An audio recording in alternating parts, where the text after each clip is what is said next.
It's Sunday. Let's talk running. It's supposed to be beautiful outside today. So if you don't go run, just go outside and have some fun. It's supposed to be like basically a perfect day. For the question of the day, like what's one thing that you could do to make a difference, to change the world, improve other people's life, whatever that is, whether it's supporting a local business or I don't know, like I've seen with the birthday parties, they've done like the birthday things in front of their yard and like on the driveway. The Dodds had that. Somebody came by and I think it was Michaela, wished them a happy birthday over some chalk. But what's one thing that you can do to brighten somebody else's day or make the world a better place? Go ahead and put it into the old comment section, and it's a great way to start the week. Let's talk running. For this, again, you can just change it if you have a rower or a bike and you want to do that. Rower, about the same. You could do a 400 or a 500 meter. For the bike, I would just triple it. So you're looking at like 900 to 1,000 meters. I think that's triple. Sorry, 900 to 1,200 meters because I can do math on the assault bike. So feel free to change things out with the machines if you don't want to run. But warm up. Go run about an 800 or 3 minutes, just easy, breathing in and out of the nose. Little life pro tip for nasal breathing. Do go blow your nose beforehand, unless you just like snot rockets, but that does help ease the nasal breathing process. One of the cool things about nasal breathing is it does increase the nitric oxide in your sinuses, which helps actually clear out your sinuses. So if you do have a slightly runny nose, although it's gross, it is going to make it better for the rest of the day if you go through a nasal breathing process like this.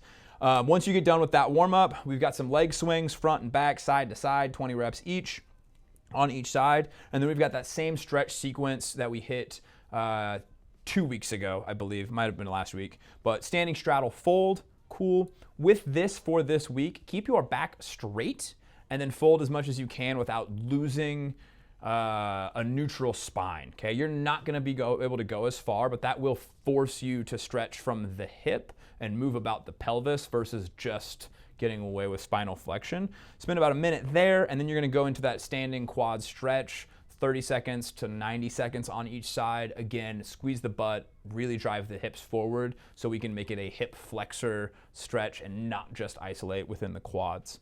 If you aren't going outside for this, I would encourage you just to hit a couch stretch. So that's the one where you put your knee into the wall or the bottom of the couch in front, and then you have your leg pulled back. Just a more extreme version tends to hit the anterior chain a little bit harder. Training Think Tank Run Flow, and that's gonna take us into the Metcon. Couple different pointers on this.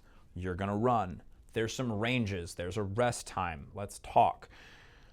6 to 10 sets of a 400-meter run with 2 minutes of rest after each run, just to get to that full rest. Pacing wise, I want you to chase after what you would do for a 5K. If you did the St. Patty's Day 5K, you can actually just look at your time and then reverse order, figure out what you need to do for a 400 to run that pace. Pretty simple. If you haven't run a 5K recently, it's not a jog. It's not like, it's a decent clip. We'll call it a decent clip. You should be able to do this while breathing in and out through your nose, especially with a 2-minute rest, if that also helps. Maybe it's an aggressive nasal pace, but you should be able to breathe in and out of your nose for this. The 6 to 10 sets, that's either going to be you get to 6 and like you going slow. Maybe your time drops by 30 seconds. Maybe you just don't feel like your legs are able to have that same power output, and you're having to put much more effort into each one, even if you can hit the same times. Cool, cut yourself off. 6, 7, 8, 9, 10, whatever that is. Other thing with this range is going to be just look at your total tolerance. If you're wrecked and there's a mile of running, all right, cool. So that's 4 400s. That's probably still going to wreck you even if you get the rest. So maybe push to 6, maybe do 7, but cut yourself off knowing that that's a lot of running. Okay, pretty simple. Scaling this, I would go for like a time. So I would just go run for about 90 seconds and then rest for that 2 minutes. That way you also don't have to worry about how far you're going. And then you would just pay attention to the power output drop. If you can't maintain the pace or the feeling of the pace, cut yourself off, and you can go off of that. Cool. Let's watch Joe run in slow-mo because it's dope. Roll tape.